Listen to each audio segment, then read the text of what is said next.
ઉનાળાની શરૂઆત થઈ ગઈ છે, ગરમી પણ પડવા લાગી છે અને હોળી પણ નજીક છે. તો આજે આપણે હોળી સ્પેશિયલ અને ઉનાળા સ્પેશિયલ પાન શરબતનું પ્રીમિક્સ બનાવીશું, જે તમે 2 થી 3 મહિના સુધી ફ્રીજમાં સાચવીને રાખી શકો છો.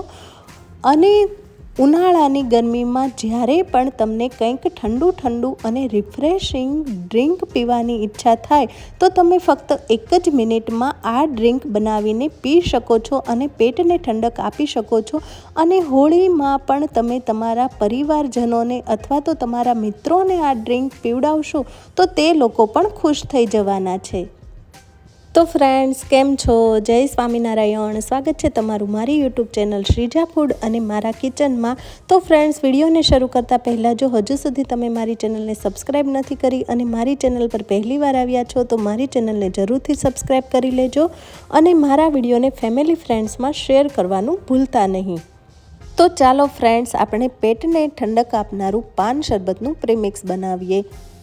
સૌથી પહેલાં આપણે સામગ્રીઓ જોઈ લઈએ. તો તેના માટે આપણે સૌથી પહેલાં નાગરવેલના પાન લઈ લેવાના છે. તેને ધોઈને સરસ રીતે સાફ કરી લેવાના છે અને આવી રીતે કોઈ પાનમાં ડાઘ ના હોય તેવા આપણે પાનને ચૂઝ કરવાના છે. અને હવે મેં અહીંયા 1.3 કપ જેટલી વરિયાળી લઈ લીધેલી છે, જે પેટને ઠંડક આપે છે. અને અહીંયા મેં 3 ટેબલ સ્પૂન જેટલું અથવા તો 1.4 કપ જેટલું નાળિયેરનું છીણ લઈ લીધેલું છે. સૂકું નાળિયેર લીધેલું છે. જો તમે ચાહો તો તમે લીલા નાળિયેરનો યુઝ પણ અહીંયા કરી શકો છો. અને હવે મેં અહીંયા 3 મોટી ચમચી ભરીને ગુલકંદ લઈ લીધેલો છે. અને મેં અહીંયા થોડાક આવી રીતે ગુલાબના પાન લઈ લીધેલા છે. જો તમારી પાસે ગુલાબની પાંદડીઓ ના હોય તો તમે ગુલાબની પાંદડીઓને સ્કીપ પણ કરી શકો છો, અથવા તો તમે ગુલકંદની જગ્યાએ ગુલાબની પાંદડીઓ પણ લઈ શકો છો. હવે મેં અહીંયા 8 થી 10 જેટલા કાળા મરીના દાણા લઈ લીધેલા છે. થોડાક મેં અહીંયા ઇલાયચીના દાણા લીધેલા છે અને 3 થી 4 જેટલી મેં આખી ઇલાયચી લઈ લીધેલી છે. અને સાથે જ મેં અહીંયા આવી રીતે મોટી જે સાકર ગાંગડામાં આવે છે તે સાકર લીધેલી છે. જો તમે ચાહો તો સાકરની જગ્યાએ તમે ખાંડનો યુઝ પણ કરી શકો છો, પણ આપણે આજે ઉનાળા સ્પેશિયલ બનાવી રહ્યા છીએ તો આપણે બધી ઠંડી જ વસ્તુનો યુઝ કરી રહ્યા છીએ. તો મેં અહીંયા આવી રીતે સાકરનો યુઝ કર્યો છે. સાકર પેટ માટે બહુ જ ફાયદાકારક હોય છે, પેટને ઠંડક આપનારી છે.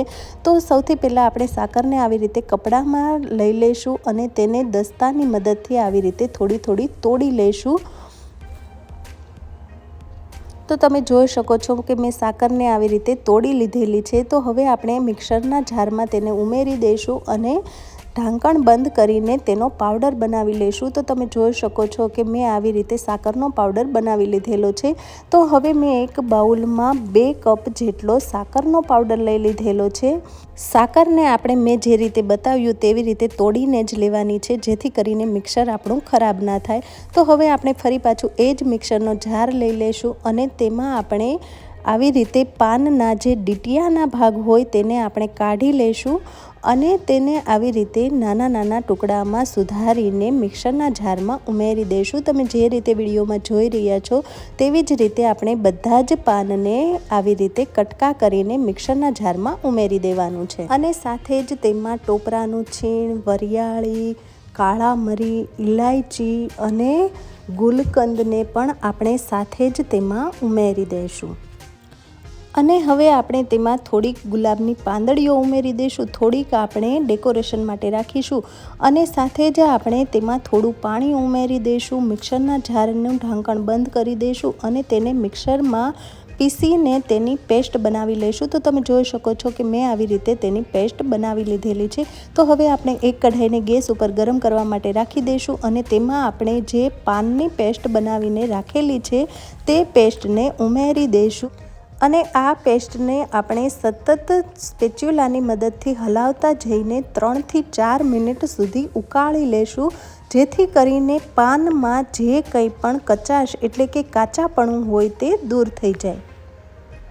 પાનની પેસ્ટને ઉકળતા લગભગ 3 થી 4 મિનિટ જેવું થઈ ગયું છે અને તમે જોઈ શકો છો કે તેનો કલર પણ બદલાઈ ગયો છે। તો આ સ્ટેજ પર આપણે સાકરના પાવડરને ઉમેરી દઈશું અને તેને સરસ રીતે હલાવીને મિક્સ કરી લઈશું અને સાકરને પણ આપણે 2 થી 3 મિનિટ સુધી થવા દઈશું। જો ચાખીને મોળું લાગે તો ફરી પાછો તેમાં સાકરનો પાવડર ઉમેરી શકો છો। મેં અહીંયા ફરી પાછો 1 કપ જેટલો સાકરનો પાવડર ઉમેરેલો છે। ટોટલ મેં અહીંયા 3 કપ જેટલો સાકરનો પાવડર ઉમેર્યો છે અને પાન મેં અહીંયા 18 થી 20 જેટલા પાન લીધેલા હતા। હવે આપણે આ સાકરના પાવડરને ખાલી ઓગાળવાનો જ છે, તેને આપણે ચાસણી નથી આવવા દેવાની। ચાસણી આવશે તો તે આપણે ફ્રીજમાં સ્ટોર કરીશું તો તે જામી જશે, જે આપણે જમાવવાનું નથી। તો 2 થી 3 મિનિટ સુધી જ આપણે સાકરના પાવડરને ઓગાળવાનો છે।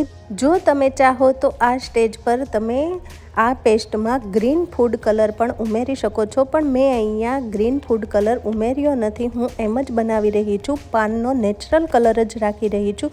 અને હવે આપણે 3 મિનિટ પછી ગેસની ફ્લેમને બંધ કરી દઈશું અને આ મિશ્રણને આપણે 5 થી 7 મિનિટ જેવું ઠંડુ થવા દઈશું અને ત્યાર પછી આપણે તેને ગાળી લઈશું। તો મેં અહીંયા આવી રીતે એક વાસણ લઈ લીધેલું છે, તેમાં આપણે એક જારી રાખી દઈશું અને તેમાં આપણે બધા જ મિશ્રણને ઉમેરી દઈશું અને તેને આપણે ચાળી લઈશું। મેં અહીંયા આ સિરપને ચાળણીમાં ચાળ્યું છે। જો તમે ચાહો તો તેને કપડામાં નીચોવીને પણ ચાળી શકો છો। તો હવે તમે જોઈ શકો છો કે મેં આવી રીતે સિરપને ચાળીને તૈયાર કરી લીધેલું છે।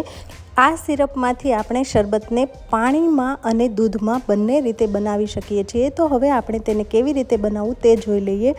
તો આપણે સૌથી પહેલાં ગ્લાસ લઈ લઈશું અને તેમાં 2 ટેબલ સ્પૂન ભરીને સિરપ ઉમેરીશું, બંને ગ્લાસમાં ઉમેરી દઈશું અને સાથે જ આપણે બરફના ટુકડા ઉમેરી દઈશું અને હવે આપણે એક ગ્લાસમાં પાણી ઉમેરી દઈશું અને બીજા ગ્લાસમાં આપણે દૂધ ઉમેરીશું અને હવે આપણે ચમચીની મદદથી હલાવીને સરસ રીતે મિક્સ કરી લઈશું। બંને ગ્લાસમાં સરસ રીતે હલાવીને મિક્સ કરી લઈશું। તો હવે આપણું શરબત તૈયાર થઈ ગયું છે। તો હવે આપણે તેને ગુલાબની પાંદડીઓથી ગાર્નિશ કરી દઈશું। તો ફ્રેન્ડ્સ, તમે જોઈ શકો છો કે જોતાં જ મોઢામાં પાણી આવી જાય અને પીવાનું મન થઈ જાય તેવું આપણું સમર ડ્રિંક પાન શરબત બનીને તૈયાર થઈ ગયું છે। તો ફ્રેન્ડ્સ, તમે પણ આ હોળી ઉપર અને આ ઉનાળામાં ગરમીથી બચવા માટે આ શરબતને જરૂરથી ઘરે બનાવજો। ખૂબ જ સ્વાદિષ્ટ બને છે, બધાને ખૂબ જ ભાવશે। તો ફ્રેન્ડ્સ, જરૂરથી બનાવજો। પાન શરબત સિરપને તમે એકવાર બનાવીને બોટલમાં ભરીને ફ્રીજમાં રાખી દેશો તો તમે આખો ઉનાળો આ ડ્રિંકની મજા માણી શકશો। તો ફ્રેન્ડ્સ, તમને મારો આજનો આ વિડીયો ગમ્યો હોય તો મારા વિડીયોને ફેમિલી ફ્રેન્ડ્સમાં શેર કરવાનું ભૂલતા નહીં। તો ફ્રેન્ડ્સ, ફરી મળીએ નવી રેસીપી સાથે। તો ત્યાં સુધી આવજો, બાય બાય, જય સ્વામિનારાયણ।